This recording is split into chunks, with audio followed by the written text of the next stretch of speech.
Welcome to all who want to reclaim your inner bitch. We are three bitches on a mission to shift long-held societal norms and perceptions on taboo subjects women tend to sugarcoat or let slide because of preconceived fears or repercussions from the good old boy system. Please join us on our journey of self-growth, embracing women's empowerment while loving our counterparts, destigmatizing slang words, addiction, recovery, and discovering how to break societal norms and to live our best lives authentically. All right, let's dive into this episode.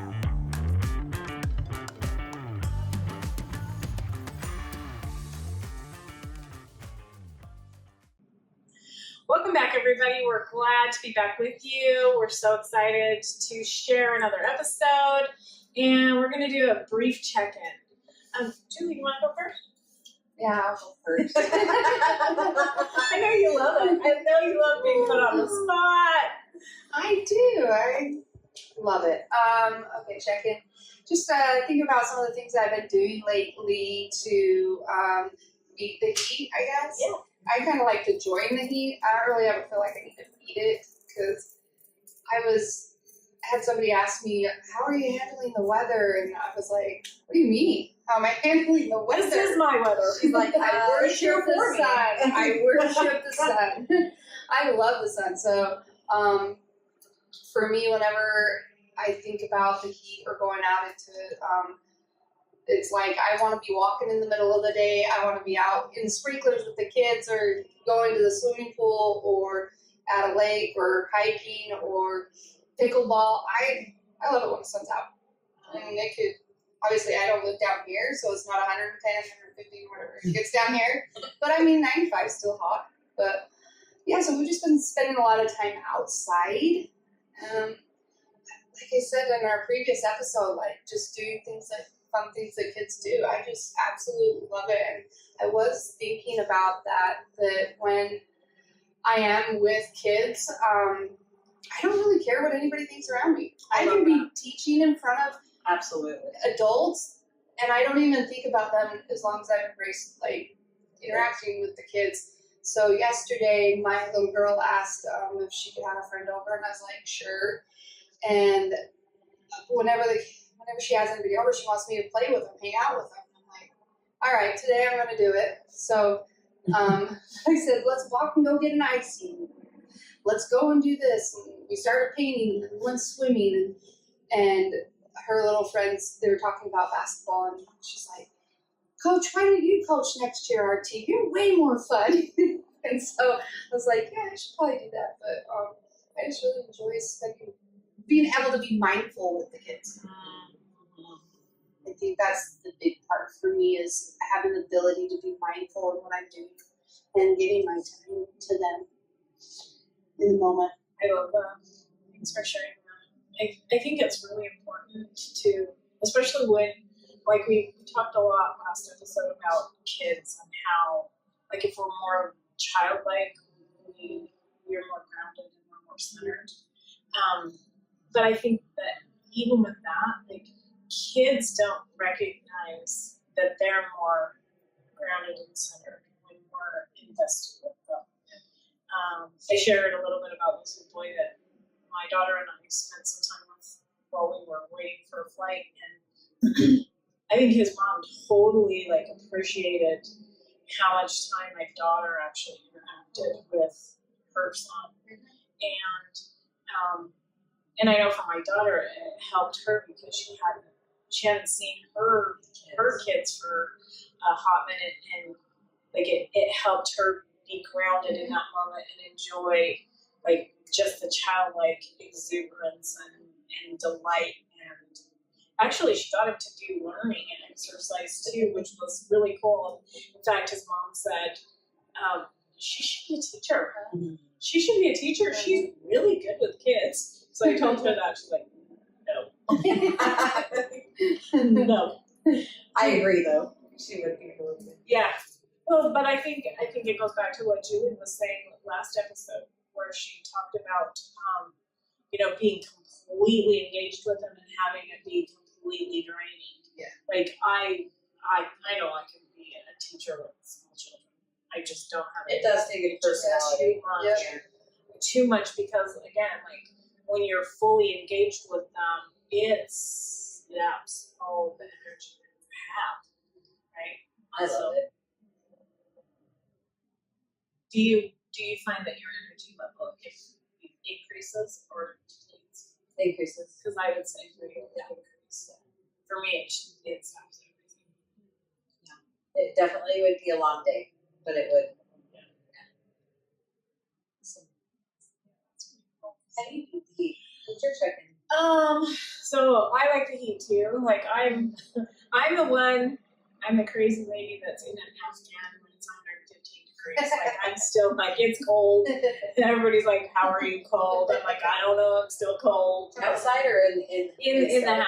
I was gonna say, yeah, I use those in the house. But- There's AC. But even like outside, like when we were in Nassau, my daughter's like, "It's so hot." She's sweating. She's like, "Why aren't you sweating?" And I'm like, "Oh, it feels good. It feels good to me.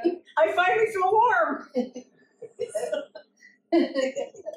So it is one of those things. But I too like to do outside activities. So one of my favorite things in the world to do is swim and be in the water and enjoy that fun that you have like with kids in the water.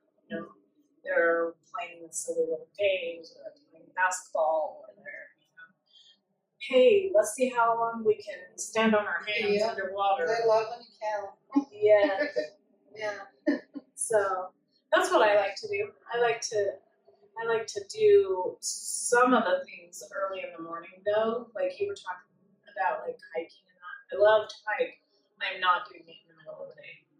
I'm not doing it in the middle of the day. It depends if you go to a canyon and you're up and away from, like, we're in some heat. Yeah. When you get into the mountains a little bit more, then it's like where Julie lives, then you're at Yeah. 95. Then I'm like, yeah, let's do that. Or if you go up because where you live is one of my favorite mountains. I love to go up Beaver Mountain. Yeah. And so it is one of those areas that, like, yeah, you're right. If you're going higher altitude, so that it's not as energy draining because of the sun. Yeah, absolutely. Most of the time here in St. George or in an area, early morning or late at night, for hikes and walks. I love to go for like a nightly walk. Oh, it's just a wonderful way to end the day. And most of the time I do it by myself. I love it when my daughter, my husband will go with me, but it's nice to have just a nice little walk. So that's what I do. What about you? All of the above, really. I don't like to be out in the direct heat in the middle of the day in St. George area. I have learned to respect the sun because it will put me on my ass and it will take me out. So, if I do it in spurts. Like yesterday, I went to the lake by myself and it was 6 o'clock. And it's still in the direct heat of the day. And sometimes that's one of the most hottest times of the day. It's 3, 4, 5, 6. Right, because the sun's lowering and it's really And I've been learning how to be playful by myself. Not a whole lot of people work during the day, and then I have certain days off that I don't work a Monday through Friday shift. I've been getting up and going and bringing my dogs early in the morning or in the evening as the sun's going down. I like to get out in the pool with my son. We play basketball and we just mess around and just enjoy each other's company, and we can just be dorky and silly, and I can say all the words that he's like, Mom.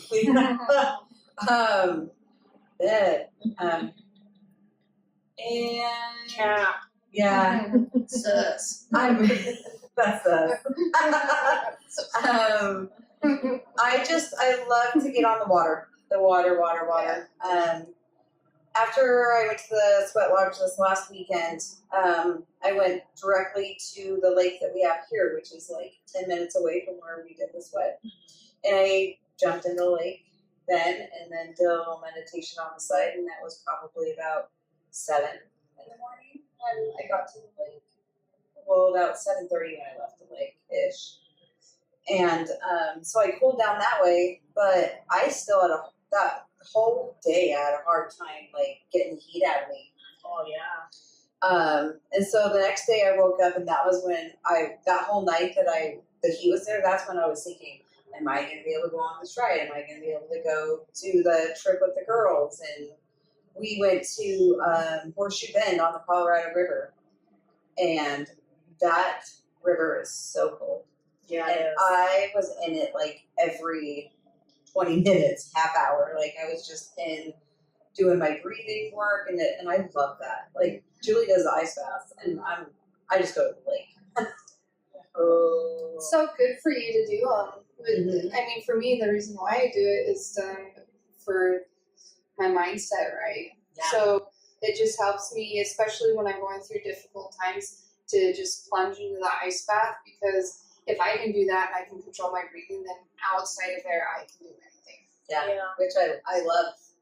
So I've been challenging the water too, and I've been going by myself. So I'll swim out a little bit further than I would have more, and I wear a life jacket or whatever, just because I do respect elements. Mother Earth will take you out if you don't respect it. Yeah. So I do, and I swim out a little bit further by myself, and no one's there, and I don't know why, but it's like it's safer to be on the ship, but unless I'm on my paddleboard, right? So I've been getting off my paddleboard in the middle of the lake and swimming around and just challenging myself. Nice. So, and that's playful. I love that I can challenge myself, and I can have fun doing it, and I can do it by myself. I don't have to have somebody else to validate my fun. I can just go out. And actually have went with my husband, and I'm like looking around like, where'd he stop? Where'd he go? Like, so I get to be more of not have to check in or just go and do when I'm by myself. But I really do love the company too. And I beat the heat by going into the mountains on the hikes or getting in the water. So Yeah. Sounds like we're really similar with that. we so are. All of us. Super, super cool. Yeah, that's fun. So why is it important for us to have activities that we can do to stay grounded and what do you guys think? Get out of self. I think that's a big part of it, for sure. I know for me, this summer, with the heat and the weather and the outdoors activities, it's been kind of weird for me, my cravings. Because in the past, that was, I don't know, it seemed like it made it more fun. So just being able to challenge Doing new things or doing doing things that I love to do, knowing that I differently, but it's just like, wow, it's weird how that keeps coming up for me, and why I think that needs to be associated with these fun things. And actually, it's better without it. I never thought I'd get there to say that, but Yeah. it is better. It is better to be able to be mindful of those activities. And It's interesting that you say that, because one of the things that my daughter and I noticed while we were on our cruise, we stopped at a place called Princess Cave, and it's a little cave that it has to be owned by Carnival. It has to be, because there is nobody that really lives there. It's just like you're there for a few hours. They have people that they probably live there, but they're not from there. I guess that's the better way to say it. And the whole day that we were there, they had brought food from the ship for us to have like a barbecue, and they probably had 20 to 30 people hawking alcoholic drinks to us all day long.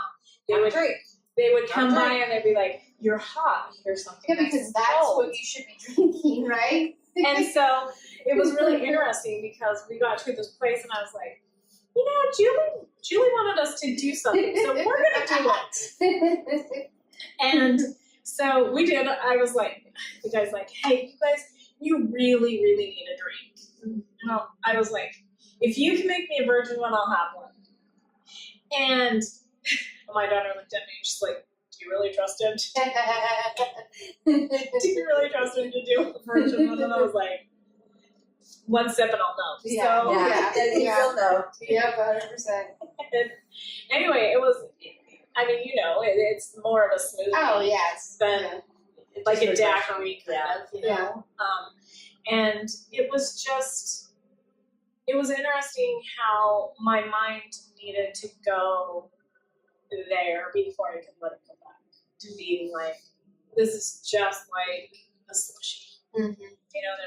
It's not anything. It's not better because we're having a drink. It's, but as we sat and watched that was one of the thoughts that I had. It's like, people tend to beat the heat with alcoholic beverages. Which is so bizarre because it's actually super dehydrating for you. It actually does way more damage. Opposite, yeah. Well, even that drink, even though it's a virgin drink, it's going to dehydrate me because the majority of it is sugar. Yeah. I think I drink like 2 of those sips, and my daughter's like, great, now I have to finish it. I do have to say thanks for sharing that though, because the first year, even the second year, so my sobriety date's 11, 13, 21. And so that first summer, I didn't even have a year, right? Mm-hmm. And I was in outpatient and I was doing my things, and actually, it was interesting doing things for the first time in sobriety. So even that second summer, I didn't quite have 2 years, but I had a year, a year and a half, and there were some things that I was still doing for the first time in sobriety, because you don't do something every year. I mean, some people do it every year or whatever, go on vacations or do certain things. And I didn't go to the mountains, or there was certain things that I had a year and a half, and I'm like, oh my gosh, I'm finding myself doing it for the first time. Mm-hmm. So it does. I feel that. And even going into Jacob's Lake, we stopped to go to the bathroom before we got to our destination. And they have this little convenience store inside the hotel, and there's a little bar. And I was like, first thing, I was like, yeah, Bloody Mary would sound great right now. And of course, you know what I mean. But I'm going to have those thoughts. And it's okay to have those thoughts. Yeah. Am I going to do something about it? Hell no. I laughed. Yeah. Right? And I was like, actually, I would have sat down and had a shot and Bloody Mary, like a Bloody Mary.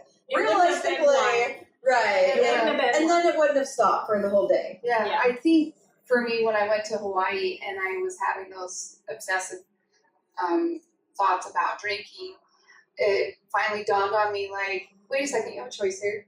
Because for a minute, I felt like I was held hostage. That I'm having this thought, that means it's going to happen. And when I finally made that switch, was like, no, I have a choice in this. I can have a thought, it can come and it can go. But for the first couple of days, I didn't feel like I had a choice until I was like, no, what you do. What you do. Yeah. Yeah. For sure. I think sometimes we forget that, though, when we're in our addiction. I think so. I think a lot of the times we forget that. That is actually one of the things I like about cruises, is I get to remember by other people's examples why I don't drink anymore. Yeah. I get to watch the effects that would have been me. Mm-hmm. That would have been something I would have done. I definitely people watch. I'm just saying. I people watch, and I'm like, that used to be me times 100. Like, at one point I was super impressed with myself, and I'm like, I can be in the bathroom today. Like, it sounds weird, but when you're totally drunk and you're out somewhere else, you're like, all behind this bush that's not really behind a bush. Sounded good. You know what I mean? But it's those little wins that I can look at and go, wow. That's pretty accurate. Yeah. If we're realistic, it's those bushes don't really hide you. Like, when you're drunk, you're kind of outside the bush area. Yeah. But it is. I'm very glad today that my thinking is more clear. Yeah. And in the heat,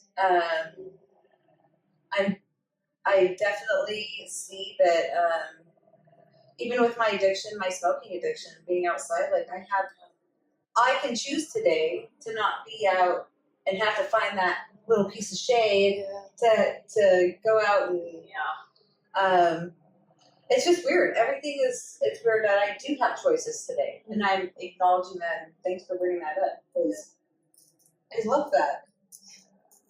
I get to stay inside, or I get to take a nap instead of have that caffeine. Nothing wrong with that. No. I can do a 20-minute or 30-minute meditation, and I feel great. That's what I'm calling it. I couldn't do that with a cup full of caffeine. That's for sure. So what do you think another reason might be that it's important to understand how to do things to stay out of the heat? What respect? So To stay out of the heat? yes, to beat the heat. So one of the major things that we know about the summertime and heat is we're around people a lot more. Families are doing a lot more things, which leaves us out in the public eye more. And a lot of times, especially for, and I can't say always just women, because men are they're victims of domestic violence as well. But the heat actually increases domestic violence episodes.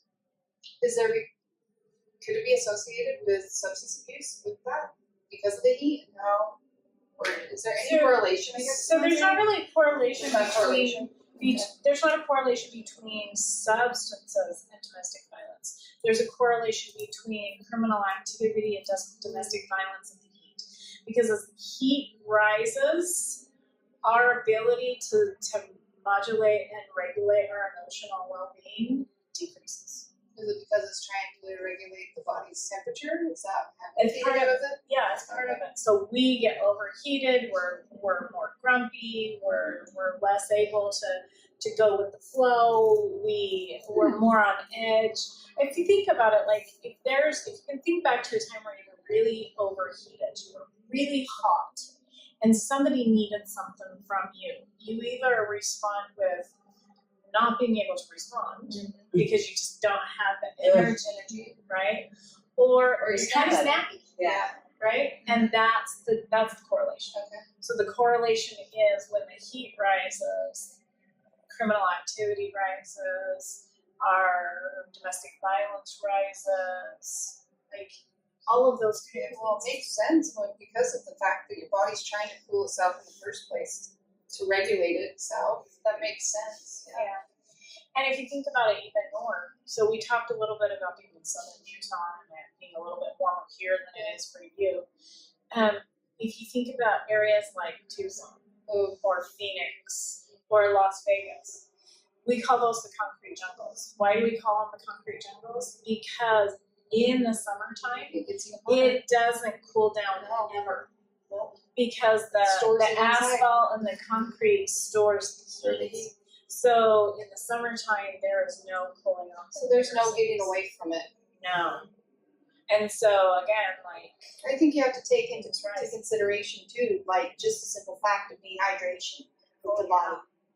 Yeah. How that could throw that off. well, think about it. Like, I'm a person. You can get very erratic or Yes, I'm a person that I need a lot of water. That's pretty much all I drink. So I'm drinking usually between 90 to 120 ounces of water a day, and that's year round.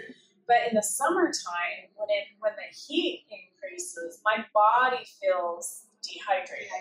So we were actually having this conversation with my youngest daughter the other day. She's like, why do you guys want more salt in the summertime? Yeah, because we're sweating it out. Like, because my body needs it to help regulate my temperature. And she's like, why? So when we're dehydrated, we're more grumpy, we're not as able to regulate our emotional well-being, or we close completely down. And that's actually even the worst part of it, is because some people don't know. I mean, you could have a stroke, you You could have all kinds of medical issues because of dehydration, and you're not even aware that you're dehydrated because you're just thinking it's the heat. Well, and you wake up pretty much in a state of dehydration anyways, just from lack of not drinking enough water, especially if you live in these hotter areas. So people are probably not drinking enough in the first place. I don't think there's many people that drink enough water. Period. Yeah. But when the summertime hits, that it decreases even. Makes a lot of sense So when you talk about that. we know that by the time you're thirsty, you're already in a state of dehydration. So you should never get to a place where you're thirsty because you're already dehydrated. So it's kind of crazy because when we can use electrolytes, water, and water sometimes just won't cut it. No. In fact, I found it really interesting when my dad was alive. He walked a lot, and he would come home and he would just be pouring sweat, and then he'd come home. All he'd want to drink is milk. And the reality is that for milk for older people, it actually hydrates them more than water does. So Why is that? I don't know. Weird. I would think he wanted a Dr. Pepper. Well, he did, but he would drink probably about 16 to 24 ounces of milk, and then it has Dr. Pepper. Yeah. So Yeah, I know the Powerade, any of those things. At our house, we choose to get the less sugar, whatever that looks like. yeah. To have as another option too. Yeah, I think if you're in extreme heat too, when I used to run marathons, in the beginnings of when I was running them and training a lot, I would get really, really sick. Like vomiting all the time. And a lot of it had to do with not eating properly and also not drinking properly. And as I got more experience into it and learning what my body needed to do, because I was also getting kidney infections because I was that, dehydrated. And it was never listen to your body, always push through the fact, and You can do this. With more experience, I just learned, I need to maybe have a sodium tablet. I maybe need to do this. So if we're out in the heat, we're working, especially in construction or something like that, that's an option to have the sodium tablets or something like that, or the Gatorades or whatever. But I think it also made me a little delirious, and I didn't think clearly, just as if I was on substances. Yeah. The exhaustion. Yep. The heat exhaustion. Yeah. So what are some Signs. yeah, we can do that, but what also is in I know when I go outside, I have a toolbox per se. Yeah. I have my bag and I have sunscreen in there. I have a wide brim hat. I have I do have some nuts, a package of nuts. It's got the salt in it if I get a little hungry or whatever on the lake, and I usually have my water and then an extra one in my vehicle. And I put the water bottles in the freezer where I can just grab them and go, kind of a thing. What other things do you have in your packs if you plan on going outside? One of the things that I like to carry, and it might sound a little bit different, but I like to carry the glucose tablets too, because sometimes when I'm super dehydrated, I want to chug water as fast as I can, which is not good for you. It actually is worse for your body to chug water when you're dehydrated than it is to gently sip it and get water into your body. Because if you think about it this way, when it rains a lot, the water just kind of pulls off and just runs away. It floods. Right. That's what's happening if you're chugging water. Yeah. Your body's it's just going in and out, Yeah. in and out, and it's not filling. It's not rehydrating your cells. It's not refunctioning Not your soaking brain. in, like all that. Yeah. So I like to keep a glucose tablet in. There's all kinds of flavors, and I can put that in the water so that I slow down, so that I'm not just chugging it. I've So- never even heard about it. You guys have both never said it, so I'm gonna check that out. Yeah, so that's one of the things that I like to do. I also like to have like certain popsicles, like homemade popsicles that aren't the pure sugar, that have a lot of